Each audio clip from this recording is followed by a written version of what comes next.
안녕하세요. 모두를 위한 성경 공부 채널 알탑입니다.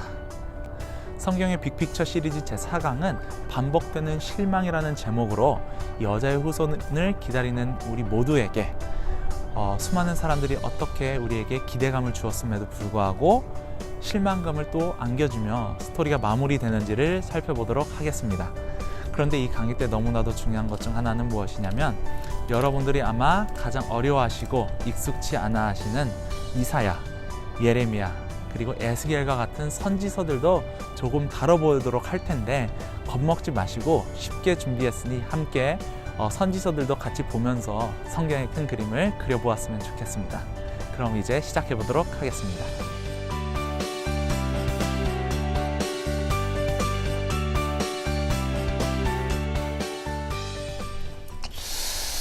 저번 강의 때 한번 이제 했던 것까지 살짝 요약을 한번 해보면 이런 것 같아요. 한번 새로 이렇게 한번 만들어 봤는데 우리 성경의 시작이 어디죠? 에덴에서 시작하죠. 좋은 때였죠. 하나님과 전적으로 의지하고 3S 하는 정말 좋은 때에서 어떻게 되죠? 타락하죠. 이게 타락이에요? 타락인데 하나님께서 타락할 때 타락만 시키지 않고 또 은혜의 메시지를 주시죠. 여자의 후손을 통해서 이것을 회복할 것이다 하면서 하나님의 개입하심이 시작을 하시고요. 그때부터 아브라함 나오고요. 그죠? 아브라함 나오고 이상 요셉도 나오고 하면서 하나님께서 끊임없이 인간의 삶에 개입을 하시면서 하나님께서 의도하셨던 좋은 세상을 회복하기 위한 작업들을 시작을 하셔요. 가다가 모세도 나오고, 그죠?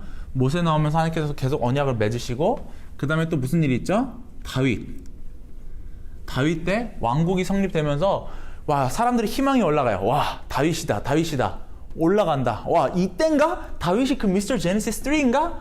라는 기대를 갖고 다윗이 아니라 하나님께서 다윗 아들이 성전을 지을 거라 하시네 하면서 솔로몬이 나오면서 평강의 왕이 나오면서 솔로몬인가 하다가 결국 어떡하죠? 훅 꺼지죠. 여기서 뭐가 있죠? 솔로몬이 타락하면서 왕국에 분열이 있어요. 그죠? 왕국에 분열이 있고 북왕국 NK라고 하죠. 제가 노던 킹덤 북왕국에 멸망이 있고, 그죠? 그 다음에 남왕국의 멸망까지 이루어지면서 사람들이 가지고 있었던 기대가 확 꺼졌어요. 그죠? 확 꺼졌음에도 불구하고 하나님의 역사는 계속 이어집니다. 이어지는데 요 파트예요. 오늘 파트는 요 파트를 중점으로 다룰 건데 요 파트를 다루는 성경의 책이 뭐냐면은 열왕기서예요. 열왕기서를 요 파트를 다뤄요. 열왕기서가 요 파트를 다루는데 열왕기서 말고도 요 파트를 다루는 게 있었는데 그게 뭐냐면은 선지서예요. 요 선지서, 우리에게 가장 어렵고 익숙치 않은 요 선지서가 요 파트인데 이게 곧 있으면 신약이 시작이 되는데 요 선지서와 열왕기서를 이해할 때 성경의 큰 맥락에서 요거를 이해하시면 딱 돼요. 여기서 길이 갈라져요.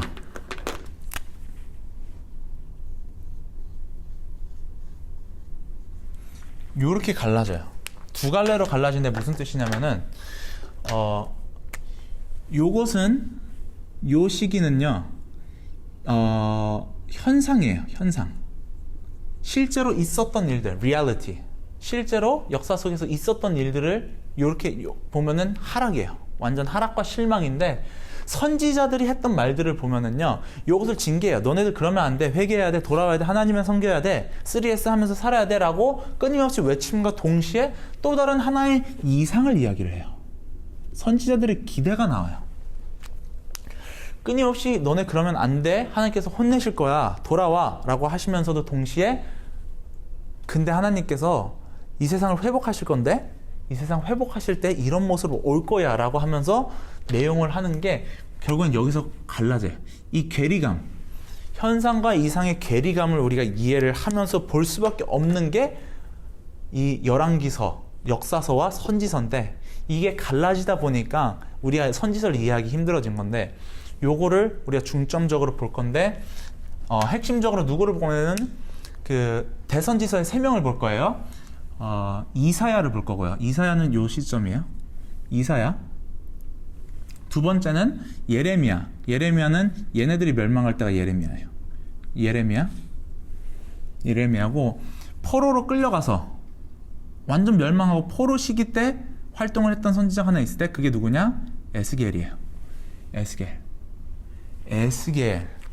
이 세 선지자를 보면서 어떻게 하나님께서 말씀하시는지를 보도록 하겠습니다. 처음에 이사야인데 저번 강의 때 우리가 그 얘기했어요. 히스기야 제가 구두로 설명했잖아요. 시간이 없어서 구두로 설명했는데 히스기야도 마찬가지로 다른 왕들처럼 와 대박이다 하사키야 하나님의 권능을 이름 가진 사람이 왔는데 기대를 엄청 쌓았다가 막 부흥을 데려오고 막 18만 5천을 기도로 일으키고 기도로 본인의 인생 수명을 10년 넘게 연장을 시키고 했던 기도의 사나이 와 믿음의 사나이였다가 어떻게 돼요? 훅 하고 꺼졌죠. 교만했죠. 그 스토리를 제가 이사야를 통해서 했었는데 이사야서를 이해하시려면은 1장에서 60장까지예요. 1장에서 60장까지인데 너무나도 신기하게 저번에 봤던 게 어디였죠? 36에서 39예요. 36장에서 39장이 히스기야예요. 앞부분은 물론 선지서를 딱 클리어하게 얘기를 할 수 없는데 앞부분은 주로 불순종과 심판에 대한 이야기가 주로 많이 있어요. 물론 100% 그렇지 않아요. 그 가운데 불순종과 심판을 얘기하시다가 희망도 주시고 근데 분량으로 보면은 불순종과 심판이 주를 이루고 있다. 여기는 뭐냐면은 보통 희망과 회복의 메시지예요. 희망과 회복의 메시지인데 여기서 중요한 단서가 하나 나와요. 우리 그 미스터 제네시스 3 트랙하고 있는 힌트 모으는 차트 있잖아요. 거기에 중요한 단서가 하나 있는데 여기에 52장, 53장의 중요한 단서가 나와요. 그거를 먼저 한번 볼게요. 이사야 52장, 53장을 한번 보겠습니다. 이사야 52장 13절부터 읽어줬으면 좋겠는데 이사야 52장 13절부터 53장 12절까지 찬영이가 한번 읽어주실래요? 52장 13절. 오케이. 나의 종의 매사에 훈통할 것이니 그가 받아들여 높임을 받고 크게 존경을 받게 될 것이다. 전에는 그의 얼굴이 남들보다 더 안 되어 보였고 그 모습이 다른 사람들보다 더욱 상해서 그를 보는 사람마다 모두 놀랬다. 이제는 그가 많은 이방 나라를 놀라게 할 것이며 왕들은 그 앞에서 입을 다물 것이다. 왕들은 이제까지 듣지도 못한 일들을 볼 것이며 아무도 말하였지 않을 일들을 볼 것이다. 계속.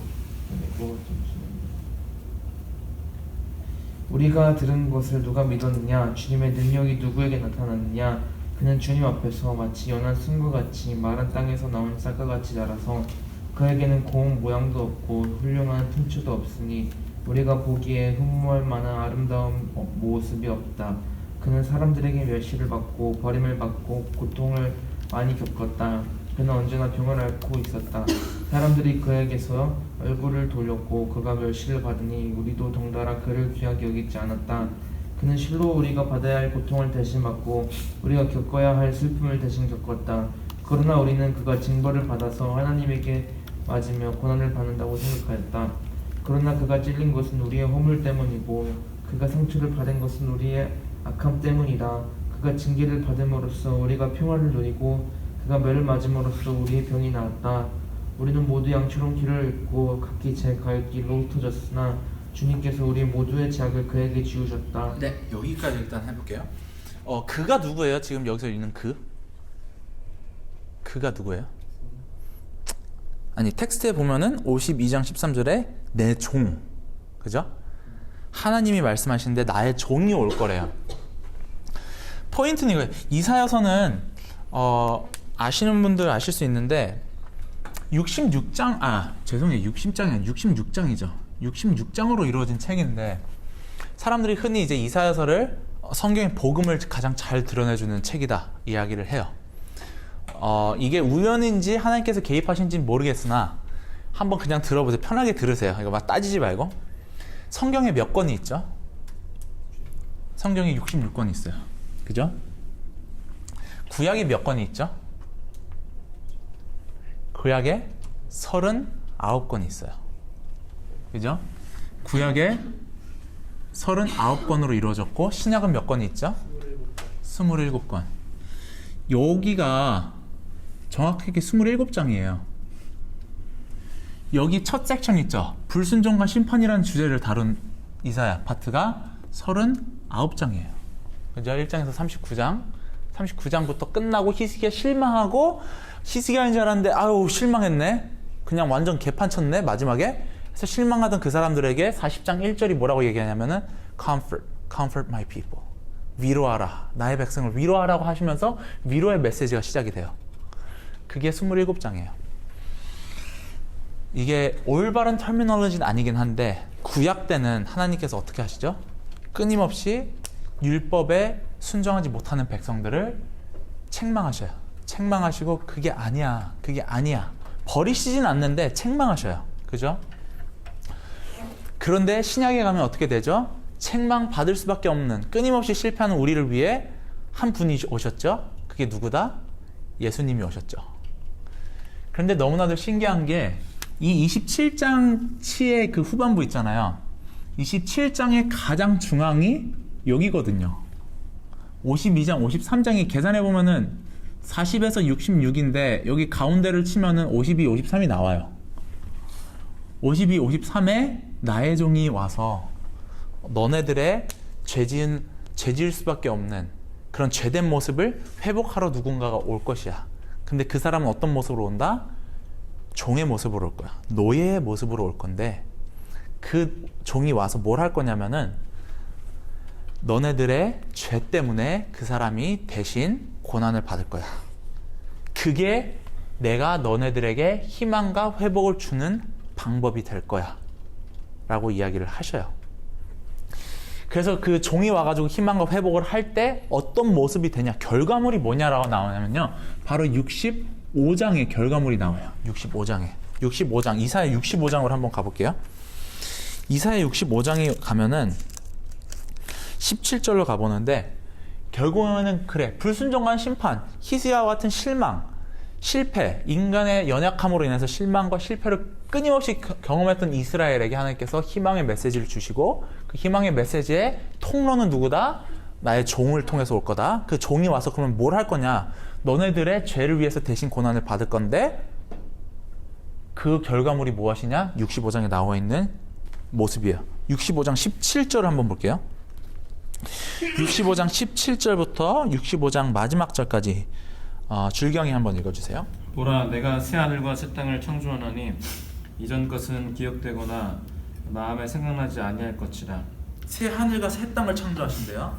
너희는 내가 창조하는 것으로 말미암아 영원히 기뻐하며 즐거워할지니라. 보라, 내가 예루살렘을 즐거운 성으로 창조하며 그 백성을 기쁨으로 삼고 내가 예루살렘을 즐거워하며 나의 백성을 기뻐하리니 우는 소리와 부르짖는 소리가 그 가운데에서 다시는 들리지 아니할 것이며 거기는 날수가 많지 못하여 죽는 어린이와 수완이 차지 못한 노인이 다시는 없을 것이라. 곧 100세에 죽는 자를 젊은이라 하겠고 100세가 못되어 죽는 자는 저주받은 자이리라.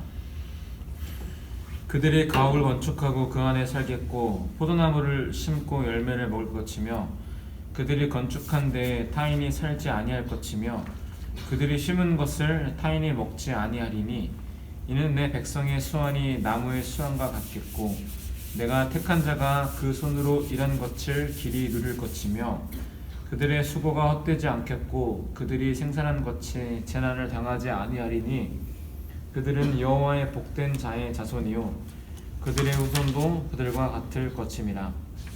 그들이 부르기 전에 내가 응답하겠고 그들이 말을 마치기 전에 내가 들을 것이며 이리와 어린 양이 함께 먹을 것이며 사자가 소처럼 집을 먹을 것이며 뱀은 흙을 양식으로 삼을 것이니 나의 성산에서는 해함도 없겠고 상함도 없으리라 여호와께서 말씀하시니라. 아멘. 하나님께서 이 종을 통해서 회복할 세상을 말씀하시는데 어때요? 양이 이리와 함께 먹을 거 서로 죽이고 때리고 미워하고 이런 게 없다는 거죠. 그리고 백살을 못 살고 죽으면은 와 되게 조금밖에 못 살 이렇게 된대요. 지금 100살 넘기는 것도 쉽지 않은데, 그죠? 그러면서 결국에는 하나님과 그들과의 인간의 관계가 완벽하게 회복이 돼요.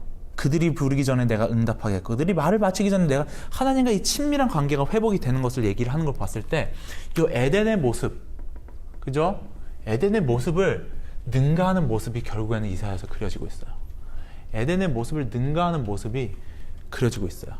언제? 그 이사야에서 예고된 그 종이 와서 그들의 죄를 위해서 대신 죽을 때, 요 모습이 나온다.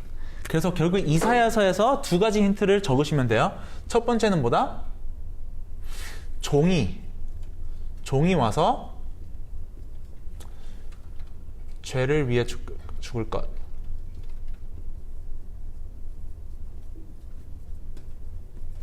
2번은 신천 신지를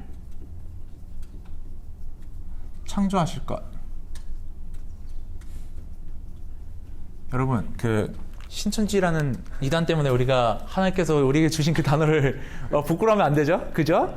동성애자들 때문에 우리가 무지개 못 그릴 이유 없죠, 그죠? 그들에게는 무슨 의미일지 모르지만 나에게는 하나님이 노아에게 언약하신 것을 기억하면서 쓰면 돼요, 그죠? 우리가 shy away 할 필요 없어요. 우리가 주인이야, 그지? 걔는 이상한 신천지 같은 사람들이 와가지고 그런 얘기하면은 본인들이 이상한 단어를 선택하셨네. 네, 어쨌든 하나님께서 신천 신지를 창조하실 것을 약속을 하셔요. 오케이? 이게 이사야의 포인트고요. 자, 이제는 예레미야로 가볼게요. 예레미야를 가볼 건데, 예레미야는 어떤 선지자면은, 설명을 드리자면은 아까 말했죠. 남왕국이 유다가 멸망하기 전부터 멸망을 다 보고 그 후에도 조금 살았던 사람이야, 시대는. 결국 무슨 말이냐? 예레미야 시대 때는 이스라엘 사람들의 죄가 익스트림했을 때, 가장 극치에 올랐을 때 활동했던 선지자예요. 얼마나 극심했으면은 아무리 울부짖고 기도를 했어도 멸망을 면치 못했을 정도로 끔찍했던 시대를 살았던 사람이 예레미야예요. 이때 하나님께서 뭐라고 얘기를 하시는지 한번 볼게요. 예레미야 31장입니다. 예레미야 31장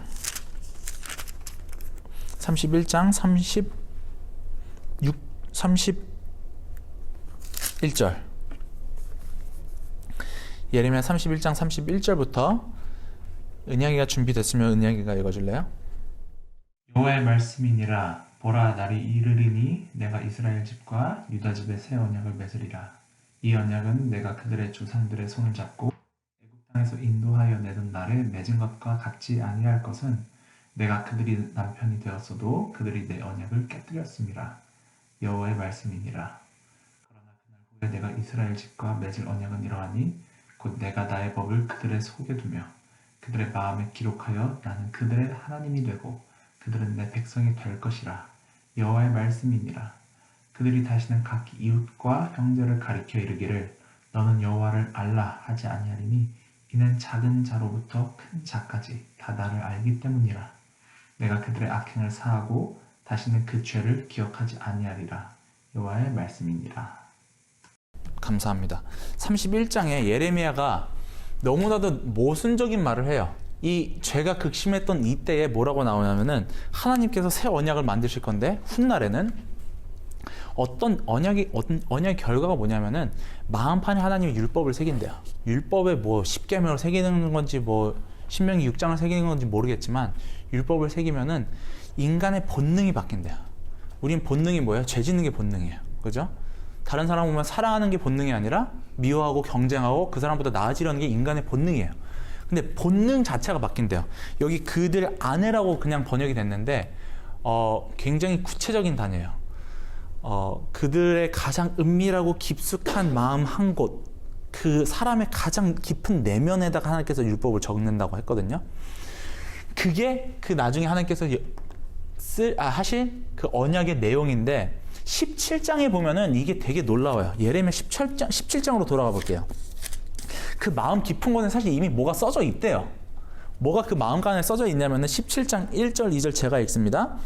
유다의 죄는 금강석 끝 철필로 기록되되 그들의 마음판과 그들의 제단뿔에 새겨졌거늘 그들의 자녀가 높은 언덕 위 푸른 나무 곁에 있는 그 제단들과 아세라들을 생각하도다. 다시 1절 유다의 죄는 금강석 끝 철필로 기록되었대요. 유다의 죄, 요 패망의 길을 걷고 있는 유다 사람들은요, 마음에 뭐로 있냐면은 죄가 적혀져 있는데 아이런 펜이라고 하는 아이런 펜인데 볼펜인데 강철로 만들어진 펜이고 그 펜 끝은 팁은 뭐냐면은 다이아몬드래요. 그렇게 강력한 걸로 마음판에다가 박박 새겼던 그 내용이 뭐냐면 죄예요. 무슨 말이냐면은 그들의 본심엔 그들의 마음 가운데는 죄가 그렇게도 가득 찼다. 그렇게도 죄를 짓는 본능이 강하던 죄성이 강했던 이스라엘 사람인데 아까 31장에 뭐라고 했죠?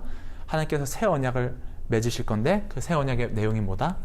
그렇게 빡빡 박힌 그 죄의 내용이 아니라 하나님을 사랑하는 마음, 하나님을 순종하는 하나님의 율법이 그들 마음 가운데 적힐 것이다. 이게 예레미야의 내용이에요. 뭐예요? 어찌 보면 또 에덴보다 더 나은 미래예요. 에덴에는 적어도 물론 죄는 적혀 있지 않지만 죄를 지을 수 있는 존재였는데 하나님의 새 언약의 결과가 뭐다?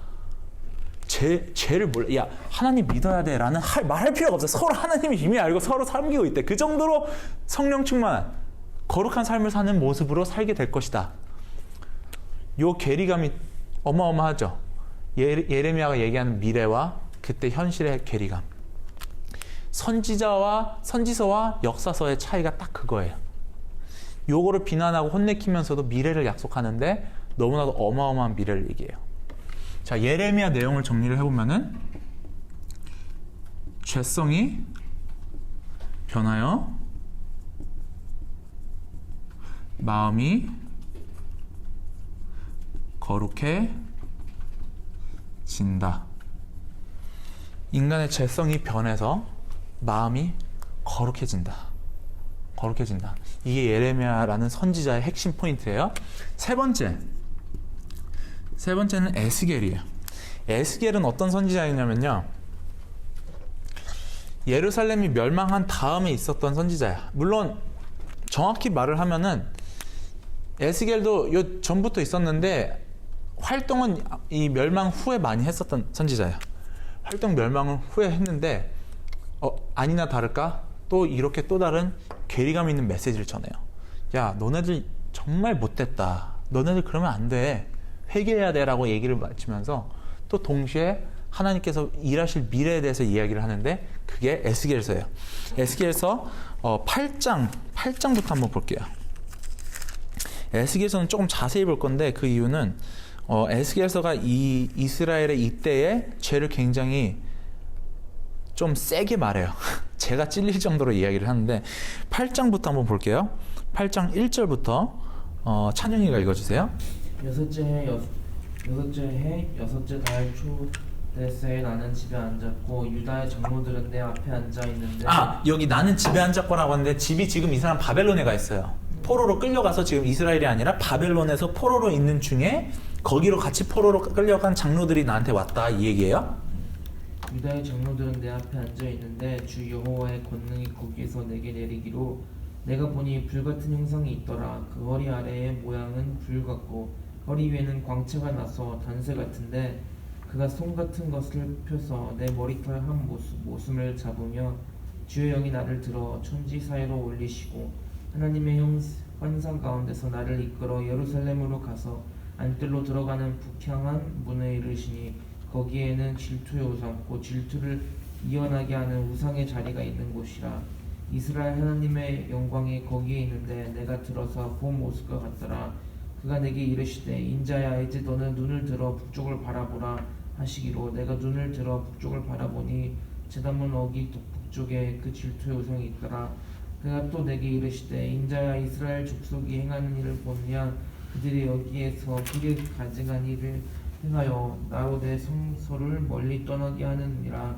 너는 다시 다른 큰 과중한 일을 보리라 하시더라. 네, 잠깐만요. 여기서 잠깐 설명을 할게요. 제가 여기 이전부터 살긴 살았다고 했잖아요. 지금 요 내용은 예루살렘 멸망 직전에 있었던 일이에요. 그러니까 포로로 몇 차례 끌려가요. 한 번에 다 멸망해서 다 끌려가는 게 아니고 1차 포로 때, 2차 포로 때 다른 사람들이 가는데 에스겔은 일찍부터 끌려갔어요. 바벨론으로, 포로로 갔는데 예루살렘 성전이 멸망하기 전에 이 환상을 보았어요. 하나님께서 지금 에스겔을 데려다가 예루살렘으로 데려다가 이걸 보여주시는 거죠. 누구는 실제로 갔다, 아니면 누구는 그냥 환상이었다, 어떻게 가냐 라고 얘기를 하는데, 어찌됐건 그건 중요하지 않고 지금 예루살렘 멸망하기 전에 예루살렘에서 가증한 일들을 보여주시는 게 이게 죄야. 너네들이 뭘 잘못하고 있는지 아니? 자, 성전으로 한번 가보자. 가장 거룩한 그 성전이라고 하는 그곳에 가서 너네들이 뭐하고 있는지 한번 보자. 이게 지금 내용이에요.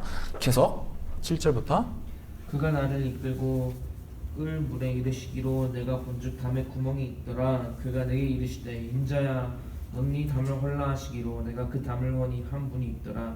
또 내게 이르시되 들어가서 그들이 거기에서 행하는 가증하고 악한 일 보라 하시기로 내가 들어가 보니 가게한 공충과 가증한 짐승과 이스라엘 족속의 모든 사람이 그 사방벽에 있었고 이스라엘 족속의 장로 중 70명이 그 앞에 섰으며 사반의 아들 야사냐도 그 가운데에 섰고 각기 손에 향로를 들었는데 향로는 구름같이 오르더라. 또 내게 이르시되 인자야 이스라엘 족속의 장로들이 각각 그 의상의 방한 어두운 가운데에서 행하는 것을 내가 보았느냐. 그들이 이르기를 여호와께서 우리를 보지 아니하시며 여호와께서 이 땅을 버리셨도다 하니라. 또 내가 이르기를 또 내게 이르시기되 너는 다시 그들이 행하는 바다는 큰 가증한 일을 보리라 하시더라. 네, 잠깐만요. 10절 다시 볼게요. 내가 들어가 보니 지금 하나님이 에스겔을 점점 성전 안으로 계속 들여보내시면서 야 여기서 봐봐 했는데 10절에 보니까 각양 곤충과 가증한 짐승과 이스라엘 족속의 모든 우상을 그 사방 벽에 그렸고, 성전을 향해서 들어가는데 그 벽에 이상한 가증한 것들과 우상을 그렸대요. 제가 저번에 얘기를 했나요? 그 성막에 성전에 들어갈 때 솔로몬이 성전을 짓잖아요. 여기에 들어가면 여기 벽에, 여기 벽면에 잔뜩 그려놓은 그림이 있어요. 뭘 그렸냐면 그룹들을 그려놔요. 그룹이랑 종려나무를 그리는데, 그룹이랑 종려나무가 상징하는 게 뭐냐면, 그룹은 뭐예요?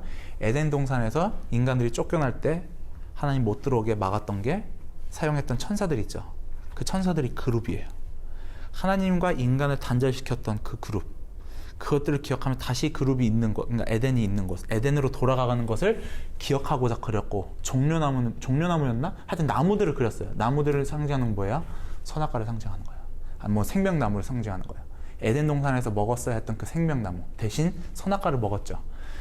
그러니까 에덴을 약간 비슷하게 그려놓은 거예요. 이미지로. 근데 요런 식으로 그렸어야만 했던 그것이 어떻게 그려져 있다? 벽면에 지금 이방들을 그려놨다. 이방신들을 다 그려놓은 거야. 완전 그냥 성전을 왜 가는지 모르겠어. 하나님 만나러 가는 건 전혀 없고 그냥 이방신들과 그냥 가증한 것들만 잔뜩 그려놨어요. 지금 그거 하나님이 보여주시는 거예요, 에스겔한테. 자, 세 번째 죄 계속 찬영이가 읽어주세요. 14절부터. 14절. 그가 또 나를 데리고 여호와의 전으로 들어가는 북문에 이르시기로 보니 거기 여인들이 앉아 담무스를 위하여 애곡하더라. 담무스는 가나안 왕이 여신이에요. 여신. 그가 또 내게 이르시되 인자야 내가 그것을 보았느냐. 너는 또 이보다 더 큰 가증한 일을 보리라 하시더라. 아니, 성전에 와가지고 지금 다른 신을 섬기고 있는 거, 마치 예배당 가가지고 타로 카드 보고 있는 그런 거예요. 어처구니 없는 일을 지금 하고 있는 거야. 네 번째 16절. 그가 또 나를 데리고 여호와의 성전 안뜰에 들어가시더니라.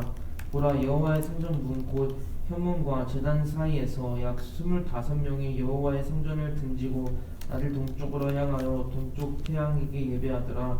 또 내게 이르시되 인자야 내가 보았느냐. 유다 족속이 여기에서 행한 가증한 일을 적다하겠느냐.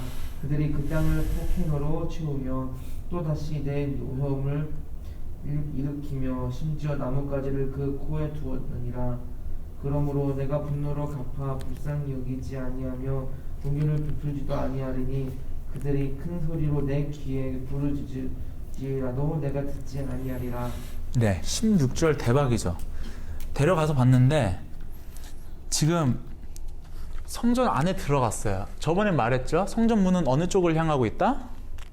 동쪽을 향하고 있다. 동쪽인데 사람들이 들어와서 제단 앞에서 뒤를 돌아서 동쪽을 보고 여기서 뜨고 있는 태양을 향해서 절을 하고 있대요. 태양을 예배하고 있대요. 아니 다른 데서 하는 것도 아니고 성전 여기까지 들어와가지고 자 들어와서 예배 여기로 하나님 여기 이쪽으로 가는 게 아니라 뒤 돌아서 동쪽에서 뜨는 태양을 향해서 절을 하고 있대요. 이게 성전이 성전 기능을 하지도 않고 있고 사람들은 그것을 추구하지도 않고 있는 이 모습을 하나님은 에스겔을 보여주시는 거예요. 이스라엘의 죄를 제일 가장 상징하는 요소로 성전을 보여주시는 거예요. 그러면서 결국에는요 11장에 슬픈 장면이 나오는데 11장 22절부터 25절 줄경에 한번 읽어주세요. 11장 22절부터. 그때 그룹들이 날개를 드는데 바퀴도 그 곁에 있고 이스라엘 하나님의 영광도 그 위에 덮였더니 여호와의 영광이 성읍 가운데서부터 올라가 성읍 동쪽 산에 머무르고 주의 영이 나를 들어 하나님의 영이 환상 중에 데리고 갈대아에 있는 사로잡힌 자 중에 이르시더니 내가 본 환상이 나를 떠나 올라간지라. 내가 사로잡힌 자에게 여호와께서 내게 보이신 모든 일을 말하니라. 제가 23절 다시 읽습니다. 여호와의 영광이 성읍 가운데서부터 올라가 성읍 동쪽 산에 머무르고.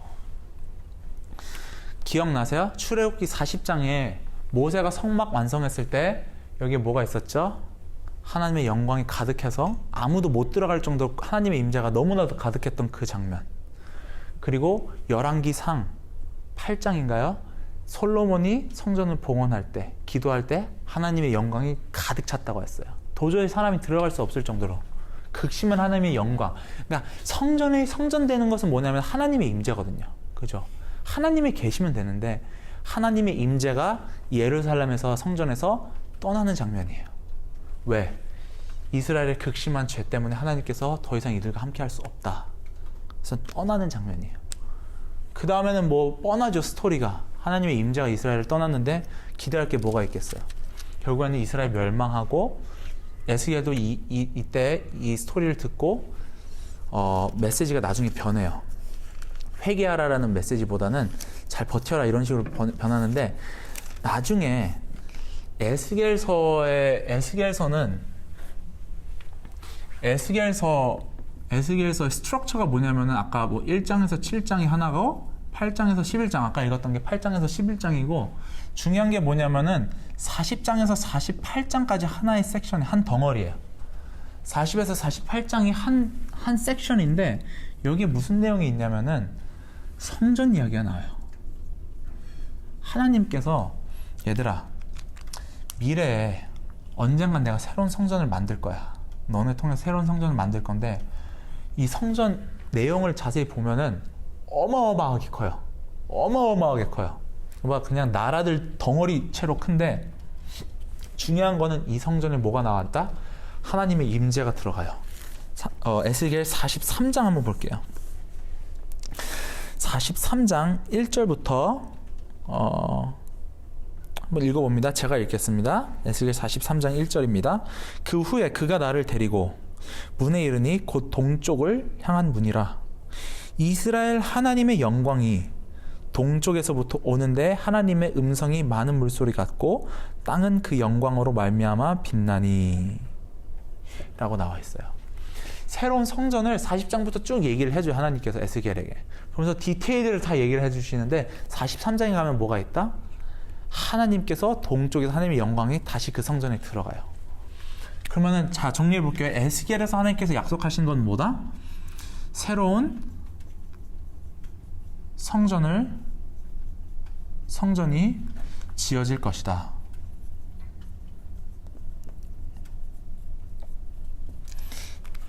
에스겔 때 새로운 성전이 지어질 것이다 라는 메시지가 선포가 돼요. 다 다른 메시지도 많이 있는데 일단 이렇게 한번 정리를 해봤어요. 자, 선지서의 내용을 한번 정리를 해볼게요. 말했죠. 요 열왕기서 때 동시에 일어났던 내용들이 보통 선지서인데, 선지서 때 왕국의 분열과 뭐 북왕국의 멸망과 남왕국의 멸망과 이렇게 끊임없이 트래직한 상황에서 이것을 혼내키고 경계하고 경고하지만 또 동시에 선지자들은 뭘 했다? 하나의 이상을 보여줬대. 그 이상은 때때로는 에덴 동산을 능가하는 어마어마한 세상을 그려주고 있다. 그 내용을 보자 하니 메이저 프로핏만 좀 보자 하니 이사야 때는 어떤 종이 와서 죄를 위해 죽을 거다. 너네들 이 죄 때문에 어떤 종이 대신해서 죽을 건데 그 종이 죽으면 어떻게 될 거냐? 신천신지를 하나님께서 창조하실 거다. 새로운 세상이 열릴 것이다. 그 세상 아픔과 고통이 없고 뭐 하여튼 뭐 동물들 모든 온 우주가 바뀔 거예요. 동물들도 변화를 받는 어마어마한 변화가 있을 것이다. 두 번째 예레미야 때는 죄성이 변하여 마음이 거룩해지는 하나님께서 일을 하실 것이다 라고 약속을 하시고, 세 번째는 에스겔을 통해서 새로운 성전이 지어질 것이다 라고 약속을 하셔요. 이게 선지서예요. 다른 내용도 있는데 사실 요거만 이해를 하셔도 메이저 프로핏 대선지서의 많은 부분을 많이 캐치를 하셨어요. 요거 말고는 사실 주 내용은 심판이죠. 요거에 대한 심판인데 요거를 우리가 보면은 큰 뼈대를 이룰 수 있다 라고 이렇게 이해를 하면 됐고, 자 이제 요 스토리로 다시 돌아갈 것 같아요.